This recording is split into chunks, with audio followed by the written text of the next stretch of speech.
말씀 보겠습니다. 에스겔 17장 우리 11절부터 24절 말씀입니다. 여러분들, 사람의 마음에는 공통적으로 이런 성향이 있습니다. 물론 지금 괜찮아요. 그런데 우리 마음에 어떤 마음이 있냐면 조금만 더라는 그런 마음이 많이 들어요.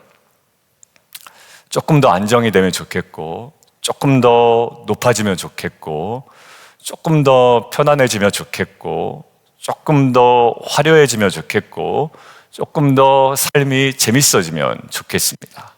그런데 이거는 정죄받을 만한 일은 아니고요, 누구나 갖고 있는 자연스러운 우리의 욕구일 수도 있습니다.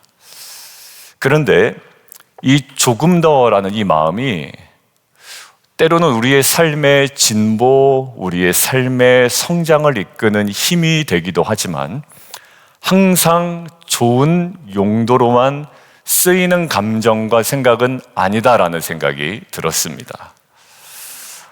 때로는 그 조금만 더라는 그 마음이요, 우리가 만족하고 서 있어야 하는 그 자리에서 멀어지게 만들고 결국 우리로 하여금 위험한 길로 이끄는 하나의 중요한 또 요인이, 원인이 되기도 합니다. 여러분들 지금 잘못 들어서 계신 거예요. 그 자리. 지금 계신 곳이 잘못된 것이라고요. 만약에 그러면 그것은 하나님의 뜻이 아니라 내 마음속에 내가 나를 위해서 조금 더라는 명분 때문에 내가 스스로 나에게 부여한 자리일 수 있다라는 거죠. 하나님의 뜻과 상관없어요. 그리고 이미 결론적으로 내가 지금 이곳에 있기 때문에 하나님 뜻이구나라고 생각할 수 있는데, 사실 그 자리에 저와 여러분이 있기까지 이끈 동력은 하나님의 뜻과 상관없는 내 스스로 내 마음속에서 만들어낸 조금 더라는 감정일 수 있다라는 거죠. 우리 시편 1편 묵상했습니다. 주일에 떠나야 하는 길이 있어요. 죄인의 길, 악인의 꾀, 오만한 자의 자리예요. 그런데 거기를 하나님의 뜻이라고 앉아있으면 안 되죠. 거기는 빨리 분별해서 시편에서도 촉구하잖아요. 떠나라고요. 그리고 머물러야 되는 정말 귀한 자리가 어디 있는지를 우리에게 알려주고 있습니다. 여러분, 오늘 본문은 어제 우리가 묵상했던, 어제 본문을 묵상해야지 좀 연결이 되는 본문이에요. 하나님께서 직접 풀어주시는 장면입니다. 어제 그 내용이 무엇이었는지 제가 이미 어제 설교에서 이게 누구고 어떤 상황이고 말씀을 드렸습니다만, 하나님께서 친히 설명해 주시는 장면입니다. 특별히 제 눈에 들어온 건 아까 14절 외에 22절 이하가 눈에 들어왔어요. 한번 잘 보세요. 하나님이 주도권을 가지고 뭔가 이렇게 딱 이끌고 가는 모습이 보입니다. 22절, 내가 꺾어다가 심으리라. 여러분들, 이 이미지는 시편 1편을 묵상하고 금주의 에스겔을 통해서 우리에게 계속 도전하시는 이미지와 굉장히 겹치죠. 그러니까 이럴 때는 예사롭게 묵상할 수가 없어요. 왜? 의도적으로 하나님이 작정하신 곳에 심어 놓으셨다, 옮겨 심으셨다라는 포인트였거든요, 주일이. 그리고 그렇게 옮겨져야 된다라는 거거든요. 근데 이거를 세밀하게 묵상하지 않으면 좀 다른 방향으로 갈 수가 있어요. 오늘 보세요. 내가 꺾어다가 심으리라. 내가 꺾어 높고 높은 산에 심되. 자, 24절 뭐라고 나왔냐면 들의 모든 나무가 이렇게 알 거라는 거예요. 높은 나무는 낮추고 낮은 나무는 높이시고 푸른 나무는 말리고 마른 나무를 무성하게 한다. 무슨 얘기를 하고 있나? 제가 옆에다가 이렇게 적었어요. 아하, 하나님의 주권이구나라는 거예요. 하나님의 주권에 대한 고백이 있을 거라는 거예요. 그래서 제가 오늘 이런 포인트로 묵상하려고 합니다. 하나님의 주권을 인정하는 삶이 과연 오늘 본문에서는 무엇이라고 이야기하는가? 이 포인트를 가지고 세 가지 이야기해 보려고 합니다. 어떤 포인트요? 하나님의 주권을 인정하는 삶은 과연 어떤 삶인지 오늘 세 가지로 나눠볼 겁니다. 첫 번째요. 하나님의 주권을 인정하는 것은 첫 번째, 하나님이 주신 자리와 경계를 지키는 것입니다. 놀랍더라고요. 하나님의 주권을 인정한다라고 한다면 하나님이 주신 자리, 하나님이 주신 경계를 지켜나가는 것이에요. 오늘 본문을 보면 14절 제가 한번 찾아보시면서 읽어주십시오라고 했던 14절, 여러분들 이거를 조금 더 편하게 설명하면 이렇습니다. 이렇게 한 목적이 있다라는 거예요. 어떤 목적? 그 나라가 크게 있어야 된다, 작게 있어야 된다? 작게 있어야 된다. 그 나라가 작게 있어서 오히려 일어서기도 힘들고, 근데 이렇게 힘들면 어떻게 해요? 무엇으로 산다고요? 언약을 지켜야 유지될 수 있고 존재될 수 있는 상태로 일부러 만드신 거라는 거예요. 그게 목적이라는 거예요. 여러분들 여기에 나라를 낮추다, 낮게 유지되다라는 거거든요. 그러니까 작게 있다라는 말이에요. 그러니까 하나님이 의도적으로 이 나라를 어떻게 두셨다고요? 의도적으로 높이지 않고 작게, 낮게 유지되도록 겸손히 머물도록 두신 자리였어요. 근데 시드기야가 어떤 마음이에요? 여러분들 배경 설명 안 들어도 되죠? 어제 설명드렸으니까. 근데 시드기야가 어때요? 하나님께서 낮게 겸손하게 두신 나라를 어떻게 스스로 높이려고 했단 말이에요. 그러니까 누구를? 하나님께서 바벨론을 통해서 하실 일이 있는데, 아니 바벨론에게 내가 먹힐 수 없지. 그래서 누구를 자꾸 의지해요? 애굽을 의지하게 됐다라는 게 어제의 본문이었다란 말이에요. 여러분들 참 신기하죠? 조금만 더가 우리를 성장시키고 우리를 자라나게 하는 동력이 되지만, 오늘 이 부분에서만큼은 어떻게 해요? 더 높아지고 더 강해지는 마음이 오히려 하나님께서 설정해 놓으신 경계와 위치를 벗어나게 하는 하나의 원인이 되었다라는 말이에요. 여러분들 성경에는 이런 장면이 또 있습니다. 사무엘상 13장에 사울 왕이 그랬습니다. 사무엘이 와서 제사를 드리는 것이 하나님의 경계고 질서예요. 여러분들 사역할 때도 질서를 지키는 건 매우 중요한 것 같아요. 그러니까 사소한 질서가 무너지지 않도록 제가 민수기 지나면서 하나하나 좀 말씀을 드렸어요.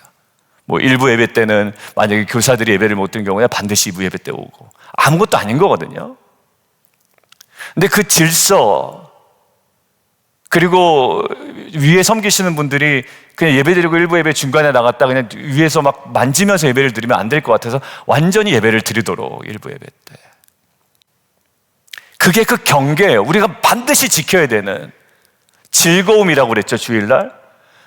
막 다른 거 막 핑계 댈 게 있고 어쩔 수 없다 얘기할 수, 아니요. 그거 예배 반드시 드려야 돼요. 온전하게. 그렇게 할 수 있도록 교회는 서로 사역을 돕고 섬겨야 되는 거죠. 교사가 못 나오면 다른 교사가 섬기고, 아니면 위에 미디어는 또 다른 분들이 온전히 섬길 수 있도록 일부 예배를 충분히 예배 드릴 수 있도록 하고. 여러분들 지금 사무엘 상에서 보면 사무엘이 제사를 드려야 돼요. 그런데 사울이 조급함 때문에, 두려움 때문에, 더 잘 돼야 된다라는 마음 때문에 스스로 제사를 드리죠. 그러니까 결국 자기가 스스로 경계를 무너뜨리고 질서를 파괴시켜 버린답니다. 이게 참 무서운 것 같아요. 결국 왕위가 집에서 끊어지는 심판으로 끝납니다. 여러분들 이 똑같은 장면이 역대하 26장에 우시야 왕에 있죠. 자, 남유다 왕의 몇 번째 왕? 우리 성경 공부할 때 10번째 왕. 10, 상징적이죠? 우시야, 강한 왕이었어요. 우시야에서 느껴지는 우리가 이미지를 그렇게 잡았습니다. 10번째 왕이요. 굉장히 강대했습니다. 강대해지다 보니까 조금만 더 이런 마음이 당연히 들죠. 더 강대해지고 위에는 우시야 왕, 밑에는 우시야 왕, 북쪽에는 여로보암 2세거든요. 북이스라엘 왕은 그때가 솔로몬과 다윗 때 넓혔던 영토를 완전히 회복했던 때입니다. 그러니까 얼마나 강했어요? 그러니까 조금만 더 하고 무서운 게 없겠죠. 그때 했던 우시야 왕의 실책이 뭔지 압니까? 제사장만 분양하는 거거든요. 제사장만 분양하는 그 일을 누가 한다고 그래요? 지가 한다고 그러는 거예요. 그 제사장들이, 건장한 제사장들이 하지 말라고, 당신에게 맡겨준 일 아니라고 하지 말라고 이야기를 해요. 그런데 뭐 합니까? 막 성질을 내는 거예요. 그렇게 하다가 이마에 무슨 병이 생겨요? 문둥병이 생겨요. 그러다가 죽을 때까지 낫지를 못하고 그러다가 죽습니다. 별궁으로 옮겨가요.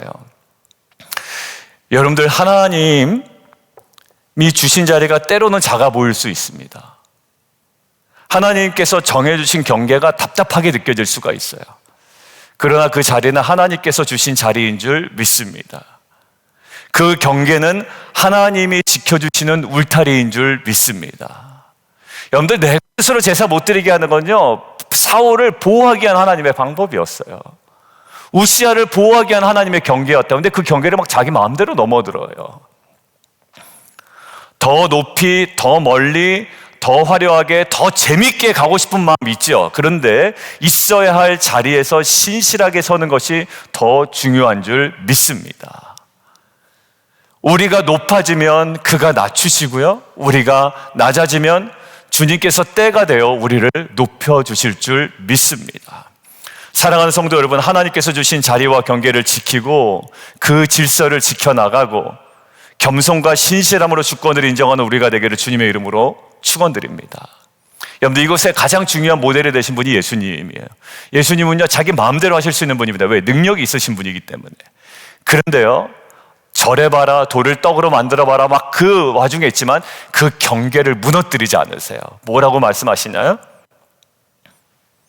나는 나를 보내신 아버지의 뜻을 따라만 행한다라는 거예요. 그 경계를 철저하게 지킴으로 그의 영광을 드러내셨던 분입니다. 여러분들, 하나님의 우리에게 주신 질서, 경계, 여러분들 특별히 조직에서 질서를 자꾸 무너뜨리면요 힘들어요. 회사에서도 보면 그런 사람들을 뭐라고 얘기해요? 고문관이라고 이야기합니다. 조직에 질서가 있고 문화가 있고요, 그 틀이 있어요. 근데 자꾸 자기가 잘났다고 막 이야기하는 거예요. 뭐예요?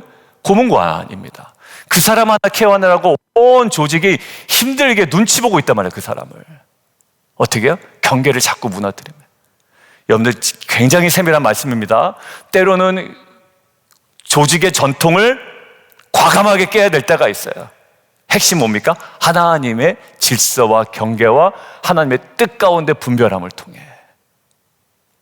우리가 목사님 이 말씀 붙들고 비즈니스 확장하지 말아야 됩니까? 아니죠. 하나님이 주신 경계라면 우리가 잊지 않다면 그 경계만큼 나가야 되겠죠. 그러니까 이 말씀을 세밀하게. 그럼 내가 지금 있는 곳이 하나님의 자리입니까? 아닐 수도 있잖아요. 우리가 서론에서 보니까. 그러니까 이 경계와 질서를 거룩하게 지켜나가는 저 여러분 되기를 주님의 이름으로 축원합니다. 두 번째요, 하나님의 주권을 우리가 인정한다라는 것은 뭐냐면 중요한 부분이 들어왔어요. 언약에 신실한 거예요. 저희가, 여러분들, 우리가 인간적으로 의리를 지킨다라는 것은 어디에 신실한 사람이에요? 약속. 그렇죠. 저 사람 의리 있다라고 할 때 나한테 돈을 줘서 의리가 있는 게 아니에요. 저 사람은 약속을 잘 지키면 이야 괜찮다라는 거예요. 여러분, 하나님의 주권을 인정한다는 것은 하나님 언약 앞에 신실하다라는 것을 이야기해요. 어떤 본문일까요? 19절 한번 보시죠. 그러므로 주 여호와의 말씀이니라 내가 나의 삶을 두고 맹세하노니 그가 내 맹세를 업신여기고 내 언약을 배반하였다. 지금 이 사람의 문제는 뭡니까? 바벨론을 통해서 하나님께서 자신의 왕위를 세워줬잖아요. 시드기야. 근데 이 시드기야가 바벨론을 통해서 얻은 왕위를 배반하고 누구한테 가서 막 카톡 보내고 굽신거리고 막 그 사람이랑 밥을 먹어요? 바벨론이랑 자꾸 밥을 먹는단 말이에요. 그러니까 지금 어떻게 보면 정치적인 결단을 잘못한 것처럼 보이지만 궁극적인 모습을 무엇으로 봅니까? 내 맹세를 어기고 내 언약을 배반했다라는 거예요. 그러니까 바벨론에서 애굽으로 돌아선 것이요, 그냥 의리가 무너진 게 아니라 하나님의 언약에 너 신실하지 못했다라고 이야기하는 겁니다. 하나님의 주권에 네가 온전히 서지 못했다라고 이야기하는 거예요. 결국 하나님의 주권을 인정하는 삶의 본질은 뭐냐면 단지 하나님께서 내 삶을 다스리시지 결국 그렇게 이끌어 가시지 아무것도 안 해. 여러분들, 그건 아무것도 아닙니다. 정말 여러분들, 그냥 하나님께서 알아서 하실 거예요. 혼자 마음 편해하면 아무 소용없어요.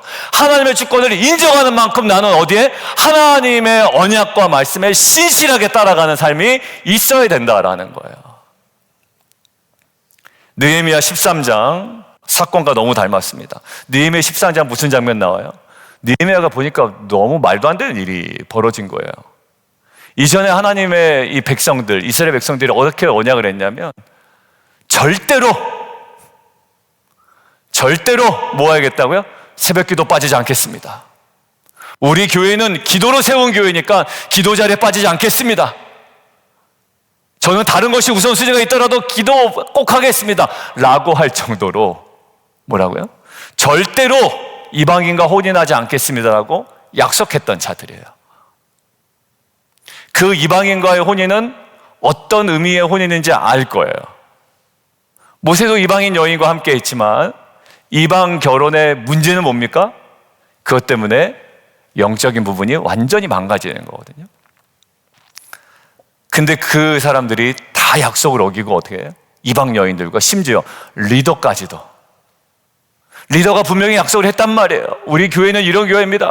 그리고 우리 민족은 이런 민족입니다. 이렇게 했어요. 그런데 이방 여인을 아내로 맞이합니다. 느헤미야가요 정확하게 책망합니다. 정확하게 뭐라고요? 느헤미야 13장 27절이에요. 너희가 이렇게 뭐 했다고요? 그 제목이 저는 빨간색으로 지금 표시했는데요. 너희가 이렇게 큰 악을 행했다라는 거예요. 여러분들 그냥 이방인 여자와 결혼했다라는 사실 자체도 중요하지만 그렇게 하지 않아야 된다라고 말씀하셨고 그렇게 하지 않겠다라고 했던 그 약속을 어긴 거를 뭐라고 봐요? 큰 악을 행했다라고 이야기합니다.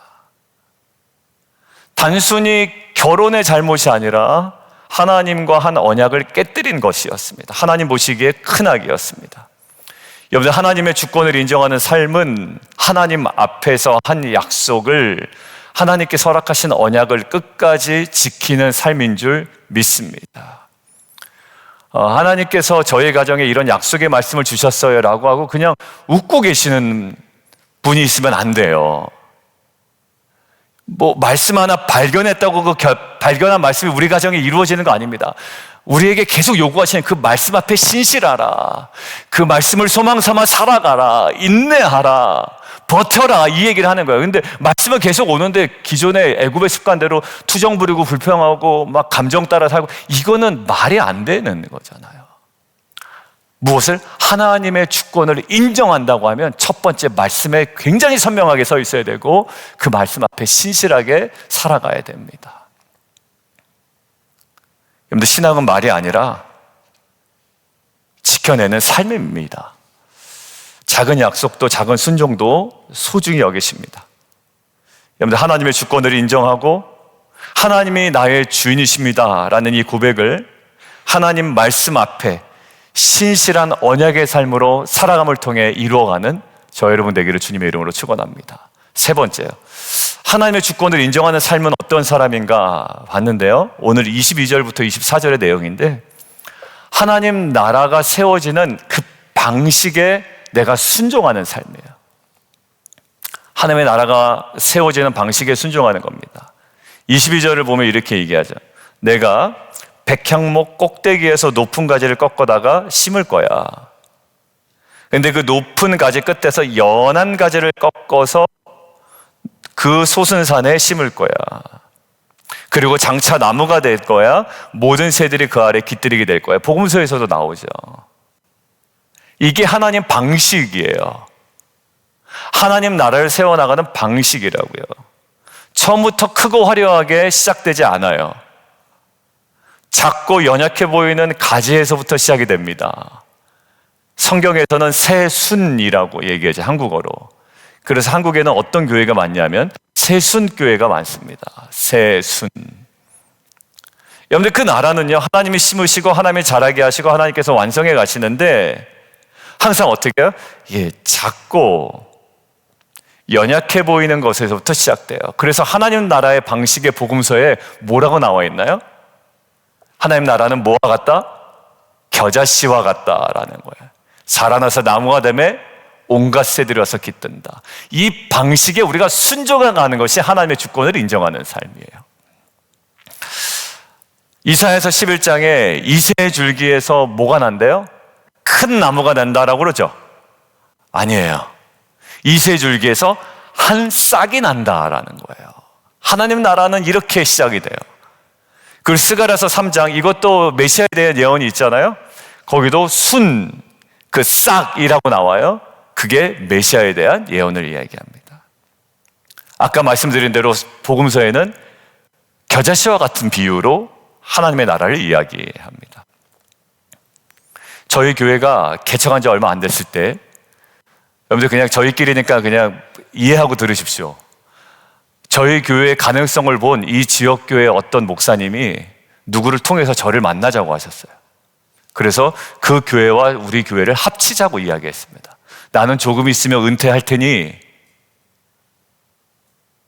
교회를 합치면 더 좋지 않겠냐, 조 목사한테. 근데 그때 당시만 하더라도 그 교회가 저희 교회보다 훨씬 인원이 많았습니다. 나쁘지 않죠? 단번에 지금만한 숫자가 되는 건데, 그죠? 근데 그때 우리가 묵상했던 말씀이 뭐냐면, 그 시기에 이제 기도를 한 거죠. 물론 상황 봐도 안 되고 저희 누님도 안 된대요. 저희 누님 저희 매영이 목사님이시잖아요. 전화했더니, 야, 재영아, 하지 마라. 그렇게 합친 교회가 잘 되는 걸 못 봤다. 저도 그런 마음이 있어요. 근데 뭔가 말씀으로 소개해 준 분에게 이야기를 드려야 되잖아요. 그때 하나님의 그 시기에 묵상했던 말씀을 주시는데, 그게 마가복음 4장이었어요. 땅이 스스로 열매를 맺는데, 교회가 스스로 열매를 맺는데, 첫 번째, 처음에는 반드시 싹이다. 두 번째, 다음에는 이삭이다. 세 번째는 뭐예요? 그 다음에 이삭의 충실한 곡식이다. 뭐예요? 순서가 있다라는 거예요. 하나님 나라에는 방식이 있다라는 거예요. 그래서 그거 딱 카피해서 보내드렸습니다. 아니라고 하십니다. 참 좋은 제안이고 저희를 배려하고 또 저희의 가능성을 보신 참 좋은 제안이었지만 하나님께서 아니라고 하십니다라고 그거를 보내드렸습니다. 여러분들, 하나님의 주권을 인정하는 것은 하나님 나라가 세워지는 방식에 내 생각을 맞추는 겁니다. 내 방식, 내 시간표, 내 전략이 아니라 하나님의 방식, 하나님의 때, 하나님의 손길을 신뢰하는 것인 줄 믿습니다. 지금 눈에는요, 비효율적으로 보일 수가 있어요. 더 빨리 갈 수 있는데, 바로 크게 하실 수 있는데 왜 이렇게 작게 하시고 이렇게 속도를 느리게 하시지? 다 이유가 있는 겁니다. 작은 시작을 통해서 하나님께서 큰 능력을 숨기고 계신 줄 믿습니다. 그리고 그 하나님의 방식을 믿고 순종하는 것이 하나님의 주권을 인정하는 자의 모습이고 교회 공동체의 사역과 또 그의 부르심인 줄 믿습니다. 여러분들, 저는 그래서 교회 사역도 가만히 보면 교회 사역에 많은 분들이 헌신하시잖아요. 지금 보면 어제도 또 혜영 집사님 이제 알려주셨더라고요. 이제 그 웨슬리 교회와 이제 나벨링 한 거 다 확인하고 이제 마치고 왔습니다. 제가 어제 카톡을 확인 못하고 이제 새벽에 일어나니까 이제 그게 와 있어가지고, 집사님 감사합니다, 수고하셨습니다, 이렇게 보내드렸어요. 화려하진 않지만 저는 교회 사역 반드시 그렇다고 생각됩니다. 여러분들, 스타 플레이어 몇 명 데려오는 게 낫죠. 찬양팀도 최고 연주자들 막 불러오는 게 낫겠죠. 그리고 사역자도, 우리 김민 목사님 뒤에 와 있습니다. 사역자도 막 최고의 사역자를 불러오는 게 낫겠죠. 그런데 하나님 나라의 방식은 그렇지 않다라는 마음을 어제 다시 주셨습니다. 목사님 최고의 사역자가 아니라는 건 아니에요. 제 마음속엔 최고의 사역자입니다, 이미. 그런데 하나님 나라의 방식은 화려하진 않지만 하나님 나라의 방식에 겸손하게 순종하는 자들을 통하여 정말 흔들리지 않게 견고하게 세워질 줄 믿습니다. 여러분들, 각 사역마다 약한 자를 통하여 하나님의 강함을 분명히 드러내실 줄 믿습니다. 그게 뭐라고요? 하나님 나라의 방식이에요. 목사님, 제가 될까요? 벌벌 떨면서 지금 이빈나 집사님은 건반을 치신다고요. 근데 그 전주보다 다음 주가 완전히 달라지신 거예요. 워낙 피아노에 있어서는 전공자고, 심현주 집사님도 얘기하시는데 목사님 대단하신 분이에요, 이러지. 근데 찬양팀 반주에서만큼은 굉장히 힘들어하세요. 왜? 거기에 경험이 없으셨기 때문에. 근데 벌벌 떨며 섬기는 자에게 하나님께서 하나님의 강함으로 큰 능력으로 함께 하실 줄 믿습니다. 여러분들 순차적으로 성장하는 모습을 서로 보고 놀라고 축하하고 격려하고 하나님이 찬양하는 일이 우리 공동체에 일어날 줄 믿습니다. 여러분들 사랑하는 성도 여러분, 하나님의 나라가 세워지는 방식에 순종하며 작고 연약한 시작 속에서도 하나님의 손길을 신뢰하는 믿음의 사람 되기를 주님의 이름으로 축원드립니다. 여러분들 오늘 말씀 총 결론 맺습니다. 하나님의 주권을 인정한다는 것은요, 거창한 말에 있지 않아요. 지금 내가 서 있는 자리에서 하나님의 경계와 질서를 지키는 겸손입니다. 참 저는 겸손한 자가 보기 좋더라고요. 그리고 겸손한 목회자가 돼야 되겠다고 생각을 합니다. 때로는 여러분들 보기에 겸손하지 않은 모습이 보일 수도 있겠습니다만 겸손한 목회자가 돼야 되겠다라고는 늘 생각은 하고 있습니다.